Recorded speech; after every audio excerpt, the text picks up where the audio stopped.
तो आइए शुरू करते हैं उपन्यास गोदान खंड 23।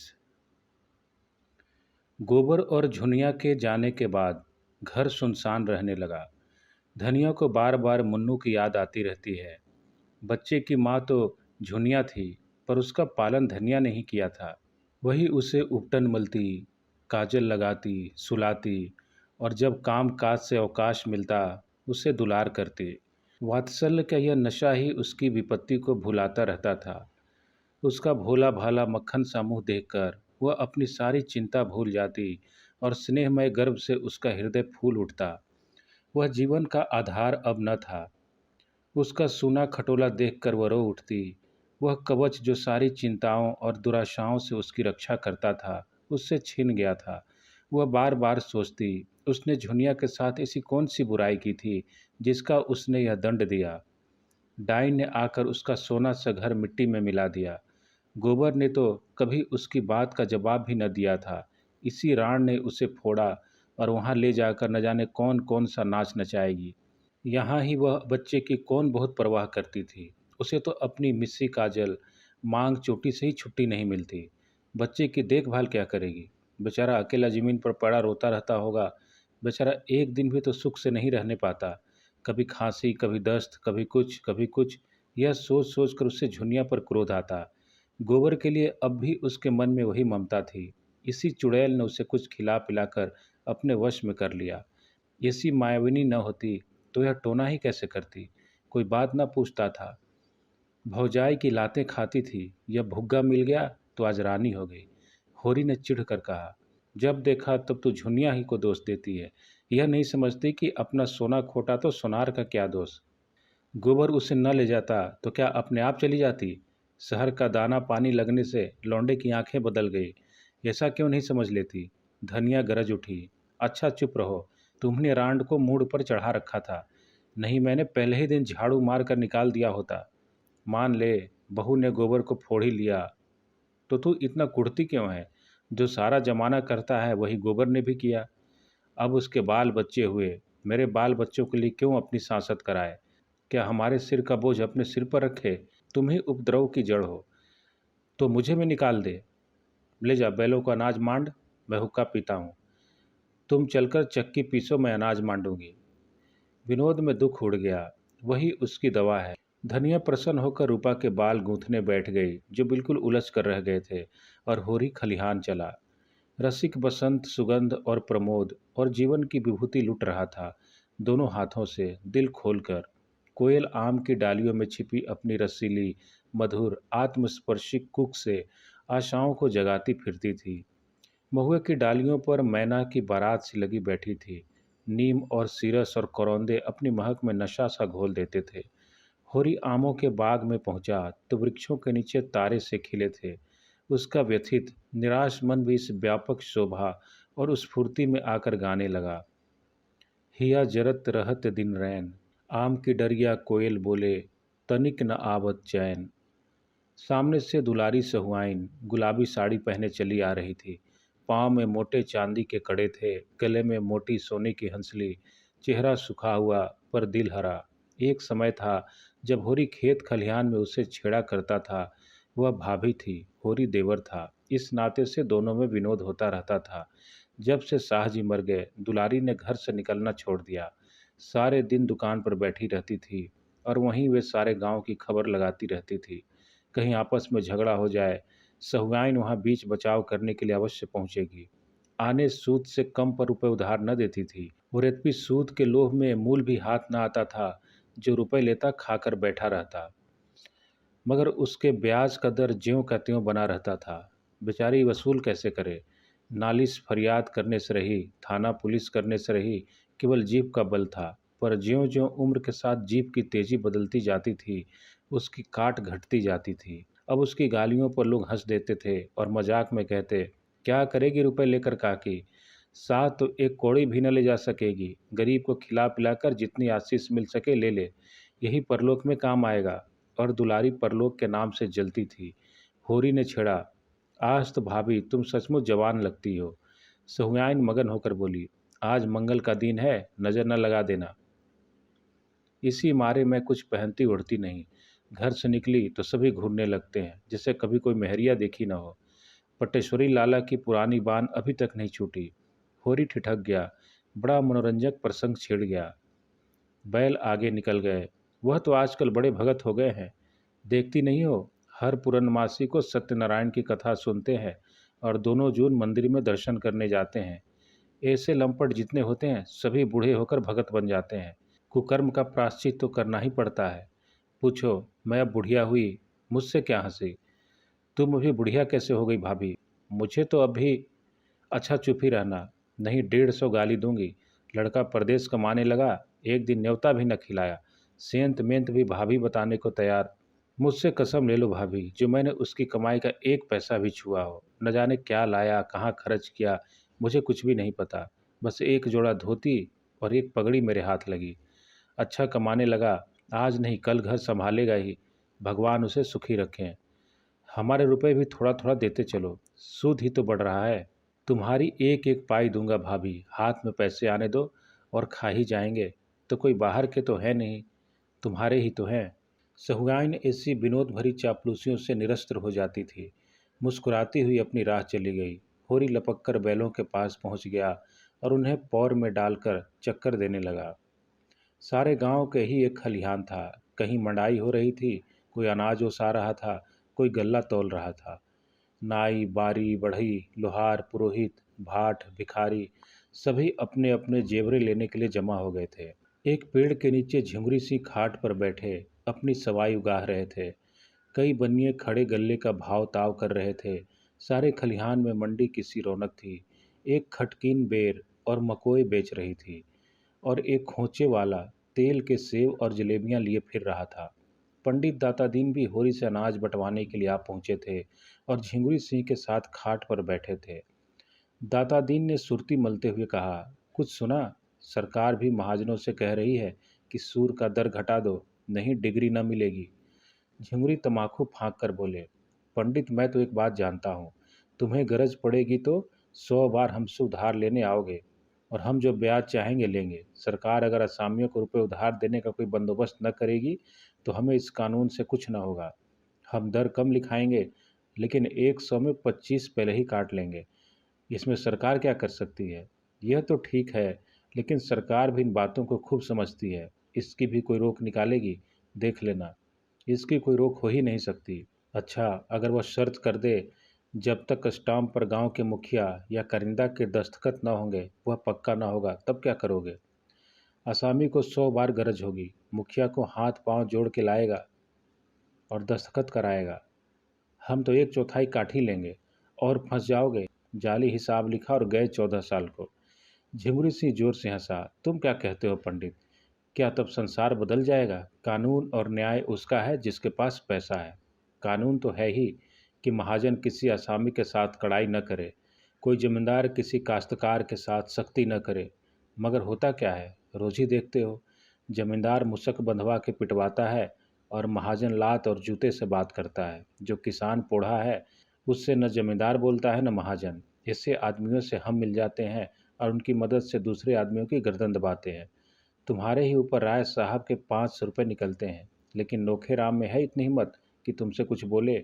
वह जानते हैं तुमसे मेल करने में ही उनका हित है। असामी में इतना बूता है कि रोज अदालत दौड़े। सारा कारोबार इसी तरह चला जाएगा जैसे चल रहा है। कचहरी अदालत उसी के साथ है जिसके पास पैसा है। हम लोगों को घबराने से कोई बात नहीं। यह कहकर उन्होंने खलिहान का एक चक्कर लगाया और फिर आकर खाट पर बैठते हुए बोले, हाँ मतई का ब्याह का क्या हुआ? हमारी सलाह तो है कि उसका ब्याह कर डालो, अब तो बड़ी बदनामी हो रही है। दाता दीन को जैसे ततैया ने काट खाया। इस आलोचना का क्या आशय था वह खूब समझते थे। गर्म होकर बोले, पीठ पीछे आदमी जो चाहे बके, हमारे मुंह पर कोई कुछ कहे तो उसकी मूछें उखाड़ लूं। कोई हमारी तरह नेमी बन तो ले। कितनों को जानता हूँ जो कभी संध्या बंदन नहीं करते, न उन्हें धर्म कर्म से मतलब, न कथा से मतलब, न पुराण से। वह भी अपने को ब्राह्मण कहते हैं। हमारे ऊपर क्या हंसेगा कोई जिसने अपने जीवन में एक एकादशी भी नागा नहीं की, कभी बिना स्नान पूजन किए मुंह में पानी नहीं डाला। नेम का निभाना कठिन है। कोई बता दे कि हमने कभी बाजार की कोई चीज़ खाई हो या किसी दूसरे के हाथ का पानी पिया हो तो उसकी टांग की राह निकल जाऊं। सिलिया हमारी चौखट नहीं लांघने पाती। चौखट, बर्तन भांडे छूना तो दूर की बात है। मैं यह नहीं कहता कि मतई यह बहुत अच्छा काम कर रहा है, लेकिन जब एक बार बात हो गई तो यह पाजी का काम है कि औरत को छोड़ दे। मैं तो खुल्लम खुला कहता हूँ, इसमें छिपाने की कोई बात नहीं। स्त्री जाति पवित्र है। दातादीन अपनी जवानी में स्वयं बड़े रसिया रह चुके थे, लेकिन अपने नेम धर्म से कभी नहीं चूके। मातादीन भी सुयोग्य पुत्र की भांति उन्हीं के पद चिन्हों पर चल रहा था। धर्म का मूल तत्व है पूजा पाठ, कथा व्रत और चौका चूल्हा। जब पिता पुत्र दोनों ही मूल तत्व को पकड़े हैं तो किसकी मजाल है कि उन्हें पथ भ्रष्ट कह सके। झिंगुरी सिंह ने कायल होकर कहा, मैंने तो भाई जो सुना था वह तुमसे कह दिया। दादादीन ने महाभारत और पुराणों से ब्राह्मणों द्वारा अन्य जातियों की कन्याओं के ग्रहण किए जाने की एक लंबी सूची पेश की और यह सिद्ध कर दिया कि उनसे जो संतान हुई वह ब्राह्मण कहलाई और आजकल के जो ब्राह्मण हैं वह उन्हीं संतानों की संतान है। यह प्रथा आदिकाल से चली आई है और इसमें कोई लज्जा की बात नहीं। झिंगुरी सिंह उनके पांडित्य पर मुग्ध होकर बोले, तब तो आजकल लोग वाजपेयी और सुकूल बने फिरते हैं। समय समय की प्रथा है और क्या। किसी में उतना तेज तो हो, विष खाकर उसे पचाना तो चाहिए। वह सतयुग की बात थी, सतयुग के साथ गई। अब तो अपना निबाह बिरादरी के साथ मिलकर रहने में है, मगर करूं क्या। कोई लड़की वाला आता ही नहीं। तुम भी कहा, औरों से भी कहा, कोई नहीं सुनता। तुम्हें क्या लड़की बनाओ। झिमरी सिंह ने डांटा, झूठ मत बोलो पंडित। मैं 2 आदमियों को फांस फूंस कर लाया, मगर तुम मुंह फैलाने लगे तो दोनों कान खड़े करके निकल भागे। आखिर किस बिरते पर 1500 मांगते हो तुम। 10 बीघे खेत और भीख के सिवा तुम्हारे पास है और क्या। दाता दीन के अभिमान को चोट लगी। दाढ़ी पर हाथ फेर कर बोले, पास कुछ न सही, मैं भीख ही मांगता हूँ, लेकिन मैंने अपनी लड़कियों के ब्याह में 5-500 दिए हैं, फिर लड़के के लिए 500 क्यों न मांगूं। किसी ने सेंत मेंत में मेरी लड़की ब्याह ली होती तो मैं भी सेंत में लड़का ब्याह लेता। रही हैसियत की बात, तुम जजमानी को भीख समझो, मैं तो उसे जमींदारी समझता हूँ। बंक घर, जमींदारी मिट जाए, बंक घर टूट जाए, लेकिन जजमानी अंत तक बनी रहेगी। जब तक हिंदू जाति रहेगी तब तक ब्राह्मण भी रहेंगे और जजमानी भी रहेगी। सहालग में मजे से घर बैठे 100-200 फटकार लेते हैं। कभी भाग लड़ गया तो 4-500 मार लिया। कपड़े बर्तन भोजन अलग। कुछ न मिले तब भी 1-2 थाल और 2-4 आने दक्षिणा मिल ही जाते हैं। ऐसा चैन न जमींदारी में है न साहूकारी में। और फिर मेरा तो सिलिया से जितना उबार होता है उतना ब्राह्मण की कन्या से क्या होगा। वह तो बहुरिया बनी बैठी रहेगी। बहुत होगा रोटियां पका देगी। यहाँ सिलिया अकेली 3 आदमियों का काम करती है और मैं उसे रोटी के सिवा और क्या देता हूँ। बहुत हुआ तो साल में एक धोती दे दी। दूसरे पेड़ के नीचे दाता दीन का निजी पैरा था। 4 बैलों से मंडाई हो रही थी। धन्ना चमार बैलों को हाँक रहा था। सिलिया पैरे से अनाज निकाल निकाल कर ओसा रही थी और माता दीन दूसरी ओर बैठा अपनी लाठी में तेल मल रहा था। सिलिया सांवली सलोनी छरहरी बालिका थी जो रूपवती न होकर आकर्षक थी। उसके हास में, चितवन में, अंगों में, विलास में, हर्ष में उन्माद था, जिससे उसकी बोटी बोटी नाचती रहती थी। सिर से पांव तक भूसे के अणुओं में सनी, पसीने से तर, सिर के बाल आधे खुले, वह दौड़ दौड़कर अनाज ओसा रही थी, मानो तन मन से कोई खेल खेल रही हो। माता दीन ने कहा, आज सांझ तक अनाज बाकी न रहे सिलिया, तू थक गई हो तो मैं आऊं। सिलिया प्रसन्न मुख बोली, तुम काहो के आओगे पंडित, मैं सांझा तक सब ओसा दूंगी। अच्छा, तो मैं अनाज ढो ढो कर रखाऊं, तू अकेली क्या क्या कर लेगी। तुम घबराते क्यों हो, मैं ओसा भी दूंगी, ढो कर रख भी आऊंगी। पहर रात तक यहाँ एक दाना भी न रहेगा। दुलारी सहुआन आज अपना लेहना वसूल करती फिरती थी। सिलिया उसकी दुकान से होली के दिन 2 पैसे का गुलाबी रंग लाई थी, अभी तक पैसे न दिए थे। सिलिया के पास आकर बोली, क्यों री सिलिया, महीना भर रंग लाए हो गया, अभी तक पैसे नहीं दिए। मांगती हूँ तो मटक कर चली जाती है, आज मैं बिना पैसे लिए न जाऊंगी। माता दीन चुपके से सरक गया था। सिलिया का तन और मन दोनों लेकर भी बदले में कुछ न देना चाहता था। सिलिया अब उसकी निगाह में केवल काम करने की मशीन थी और कुछ नहीं। उसकी ममता को वह बड़े कौशल से नचाता रहता था। सिलिया ने आंख उठाकर देखा तो माता दीन वहाँ न था। बोली, चिल्लाओ मत सहुआइन, यह ले लो, 2 की जगह 4 पैसे का अनाज। अब क्या जान लोगी, मैं मरी थोड़े ही जाती थी। उसने अंदाज से कोई सेर भर अनाज ढेर में से निकालकर सहुआइन के फैले हुए आंचल में डाल दिया। उसी वक्त माता दीन पेड़ की आड़ से झल्लाया हुआ निकला और सहुयान का आंचल पकड़कर बोला, अनाज सीधे रख दो सहुयाइन, लूट नहीं है। फिर उसने लाल लाल आंखों से सिलिया को देखकर डांटा, तूने अनाज क्यों दे दिया? किससे पूछ कर दिया? तू कौन होती है मेरा अनाज देने वाली? सहुयान ने अनाज ढेर में डाल दिया और सिलिया हक्का बक्का होकर माता दीन का मुंह देखने लगी। ऐसा जान पड़ा जिस डाल पर वह निश्चिंत बैठी हुई थी वह टूट गई और अब वह निराधार नीचे गिरी जा रही है। सहुयाइन से बोली, तुम्हारे पैसे मैं फिर दे दूंगी सहुयाइन, आज मुझ पर दया करो। सहुयाइन ने उसे दयाद्र नेत्रों से देखा और माता दीन को धिक्कार भरी आंखों से देखती हुई चली गई। तब सिलिया ने अनाज ओसाते हुए आहत गर्भ से पूछा, तुम्हारी चीज़ में मेरा कुछ अख्तियार नहीं है? माता दीन आंखें निकाल कर बोला, नहीं, तुझे कोई अख्तियार नहीं है। काम करती है, खाती है, जो तू चाहे कि खा भी लुटा भी, तो यह यहाँ न होगा। अगर तुझे यहाँ न पड़ता हो तो कहीं और जाकर काम कर। मजदूरों की कमी नहीं है, सेंत में नहीं लेते, खाना कपड़ा देते हैं। सिलिया ने उस पक्षी की भांति जिसे मालिक ने पर काट कर पिंजरे से निकाल दिया हो, माता दीन की ओर देखा। उस चितवन में वेदना अधिक थी या भर्त्सना, यह कहना कठिन है, पर उस पक्षी की भांति उसका मन फड़फड़ा रहा था और ऊंची डाल पर उन्मुक्त वायुमंडल में उड़ने की शक्ति न पाकर उसी पिंजरे में जा बैठना चाहता था, चाहे उसे बेदाना बेपानी पिंजरे की तिलियों से सिर टकरा कर मर ही क्यों न जाना पड़े। सिलिया सोच रही थी, अब उसके लिए दूसरा कौन सा ठौर है। वह ब्याहता न होकर भी संस्कार में और व्यवहार में और मनोभावना में ब्याहता थी, और अब माता दीन चाहे उसे मारे या काटे, उसे दूसरा आश्रय नहीं है, दूसरा अवलंब नहीं है। उसे वह दिन याद आए, और अभी 2 साल भी नहीं हुए थे जब ही माता दिन उसके तलवे सहलाता था। तब उसने जनेऊ हाथ में लेकर कहा था, सिलिया, जब तक दम में दम है तुझे ब्याहता की तरह रखूंगा। जब वह प्रेमातुर होकर हार में और बाग में और नदी के तट पर उसके पीछे पीछे पागलों की भांति फिरा करता था, और आज उसका यह निष्ठुर व्यवहार, मुट्ठी भर अनाज के लिए उसका पानी उतार लिया। उसने कोई जवाब न दिया। कंठ में नमक के एक डले का अनुभव करती हुई आहत हृदय और शिथिल हाथों से फिर काम करने लगी। उसी वक्त उसकी माँ, बाप, दोनों भाई और कई अन्य चमारों ने जाने किधर से आकर माता दीन को घेर लिया। सिलिया की माँ ने आते ही उसके हाथ से अनाज की टोकरी छीन कर फेंक दी और गाली देकर बोली, राण, जब तुझे मजदूरी ही करनी थी तो घर की मजदूरी छोड़कर यहाँ क्यों करने आई? जब ब्राह्मण के साथ रहती है तो ब्राह्मण की तरह रह। सारी बिरादरी की नाक कटवा कर भी चमारी नहीं बनना था, तो यहाँ क्या घी का लोंदा लेने आई थी? चूल्हे भर पानी में डूब नहीं मरती। झिंगुरी सिंह और दाता दीन दोनों दौड़े और चमारों को बदले हुए तेवर देखकर उन्हें शांत करने की चेष्टा करने लगे। झिंगुरी सिंह ने सिलिया के बाप से पूछा, क्या बात है चौधरी, किस बात का झगड़ा है? सिलिया का बाप हरखू 60 साल का बुढ़ा था, काला दुबला सूखी मिर्च की तरह पिचका हुआ, पर उतना ही तीक्ष्ण।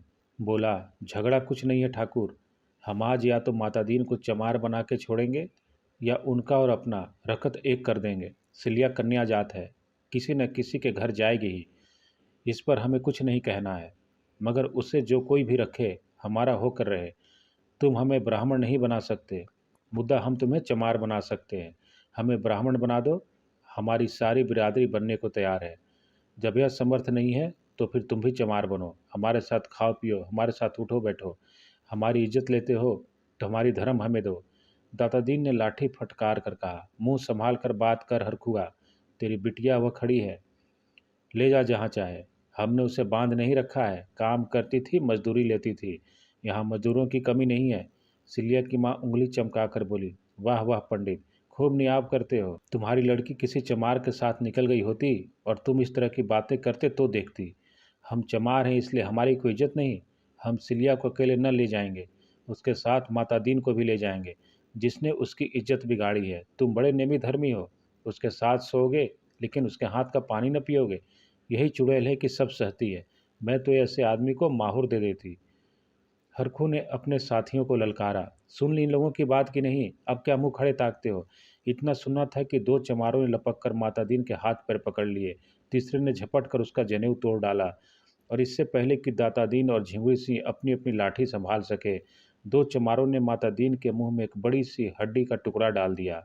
फिर भी वह घिनौनी वस्तु उनके होठों में तो लगी गई, उन्हें मतली हुई, और मुंह आप से आप खुल गया और हड्डी कंठ तक जा पहुंची। इतने में खलिहान के सारे आदमी जमा हो गए।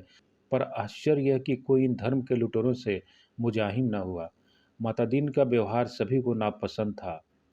वह गांव की बहू बेटियों को घूरा करता था, इसलिए मन में सभी उसकी दुर्गति से प्रसन्न थे। हाँ, ऊपरी मन से लोग चमारों पर रोब जमा रहे थे। होरी ने कहा, अच्छा, अब बहुत हुआ हरखू, भला चाहते हो तो यहाँ से चले जाओ। हरखू ने निडरता से उत्तर दिया, तुम्हारे घर की भी लड़कियां हैं होरी महतो, इतना समझ लो। इस तरह गांव की मर्जाद बिगड़ने लगी तो किसी की आबरू न बचेगी।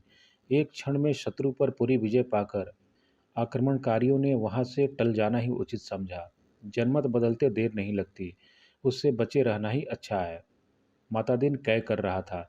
दातादीन ने उसकी पीठ सहलाते हुए कहा, एक एक को 5-5 साल के लिए न भिजवाया तो कहना, 5-5 साल तक चक्की पिसवाऊंगा। हरखू ने हेकड़ी के साथ जवाब दिया, इसका यहाँ कोई गम नहीं। कौन तुम्हारी तरह बैठे मौज करते हैं? जहाँ काम करेंगे वहीं आधा पेट दाना मिल जाएगा।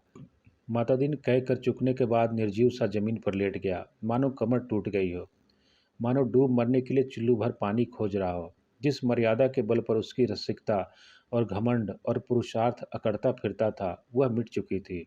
उस हड्डी के टुकड़े ने उसके मुंह को ही नहीं, उसकी आत्मा को भी अपवित्र कर दिया था। उसका धर्म इसी खान पान छूत विचार पर टिका हुआ था। आज उस धर्म की जड़ कट गई। अब वह लाख प्रायश्चित करे, लाख गोबर खाए और गंगा जल पिए, लाख दान पुण्य और तीर्थ व्रत करे, उसका मरा हुआ धर्म जी नहीं सकता। अकेले की बात होती तो छिपा ली जाती, यहाँ तो सबके सामने उसका धर्म लूटा। अब उसका सिर हमेशा के लिए नीचा हो गया। आज से वह अपने ही घर में अछूत समझा जाएगा।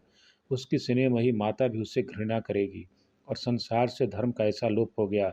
कितने आदमी केवल खड़े तमाशा देखते रहे, किसी ने चूं तक न की। एक क्षण पहले जो लोग उसे देखते ही पालागन करते थे, अब उसे देखकर मुंह फेरने लगे। वह किसी मंदिर में भी न जा सकेगा, न किसी के बर्तन भाड़े छू सकेगा। और यह सब हुआ इस अभागिन सिलिया के कारण। सिलिया जहाँ अनाज उसा रही थी, वहीं सिर झुकाए खड़ी थी, मानो यह उसी की दुर्गति हो रही हो। सहसा उसकी माँ ने आकर डांटा, खड़ी ताकती क्या है, चल सीधे घर, नहीं तो बोटी बोटी काट डालूंगी। बाप दादा का नाम तो खूब उजागर कर चुकी, अब क्या करने पर लगी है। सिलिया मूर्तिवत खड़ी रही। माता पिता और भाइयों पर उसे क्रोध आ रहा था। यह लोग क्यों उसके बीच में बोलते हैं? वह जैसे चाहती है रहती है, दूसरों से क्या मतलब।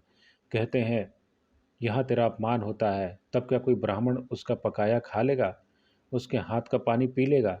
अभी जरा देर पहले उसका मन दातादीन के निष्ठुर व्यवहार से खिन्न हो रहा था, पर अपने घर वालों और बिरादरी के इस अत्याचार ने उस विराग को प्रचंड अनुराग का रूप दे दिया।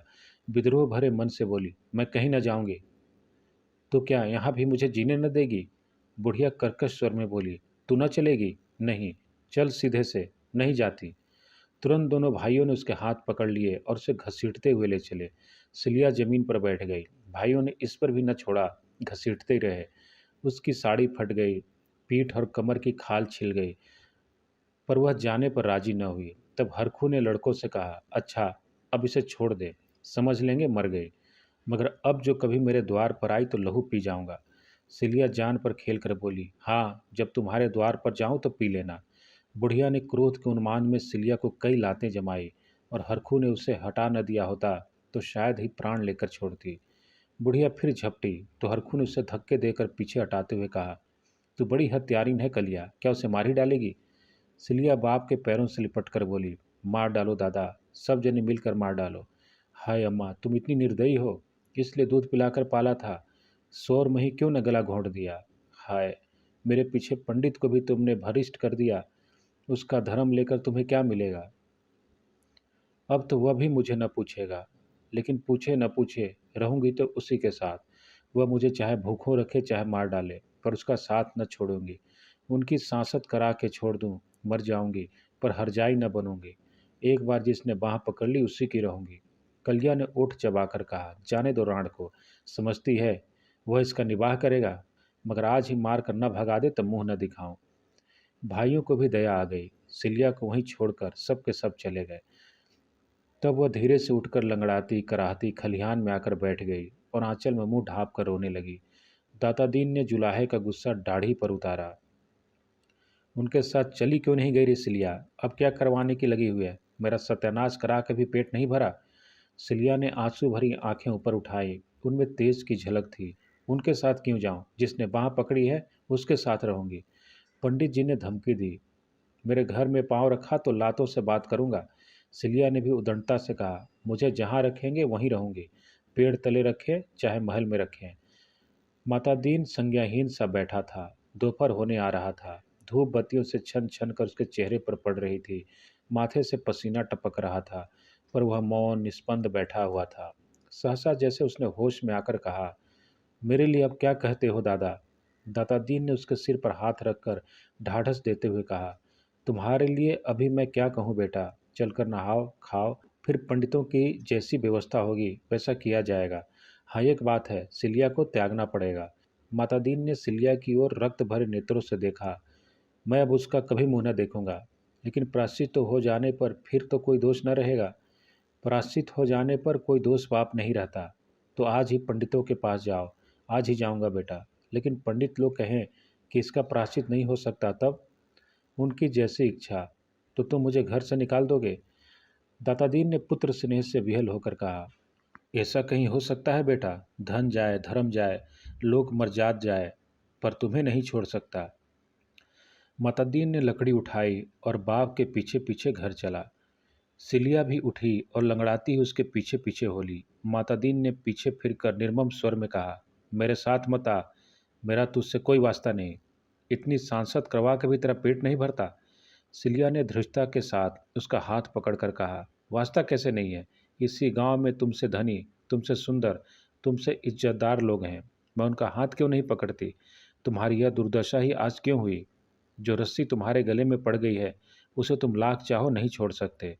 और मैं न तुम्हें छोड़कर कहीं जाऊंगी। मजूरी करूंगी, भीख मांगूंगी, लेकिन तुम्हें न छोड़ूंगी।